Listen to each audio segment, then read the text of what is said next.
Yeah, I'm now disassemble this W206 or W223 remote. Okay, we pull from here. You can take out this back cover and remove this battery. Okay, and if there's a battery inside, you just remove it. Then we need to unscrew these two screws. Okay, here. You see, right?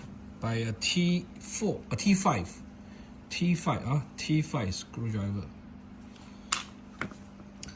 Then we need to pull this top cover out. Yeah, this one you need to, if it is a new one, you need to maneuver a bit from this corner, so this guy can come out easily.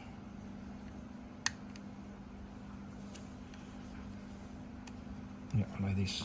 Okay, and this guy can come out.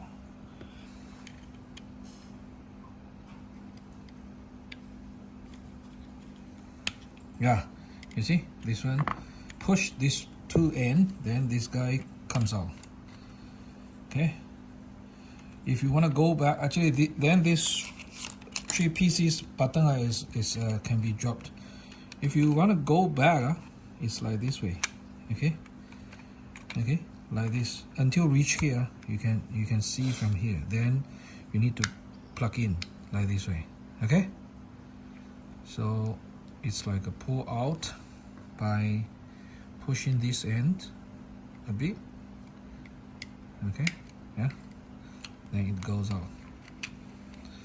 After that, okay, you can see the gap over here. Then use a knife to slice it open.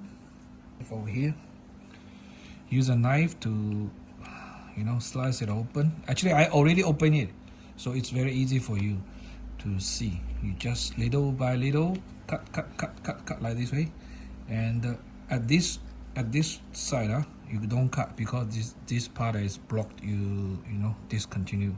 So you need to cut from here until here, then this side. But don't cut too deep because inside got chip. Your knife cannot reach inside to push the element on the PCB board. Okay, so after the cutting, then this part is open. Then it just, this whole thing is coming out. Okay, like this way. This is the chip, and both sides. Okay, thank you for watching. Bye bye.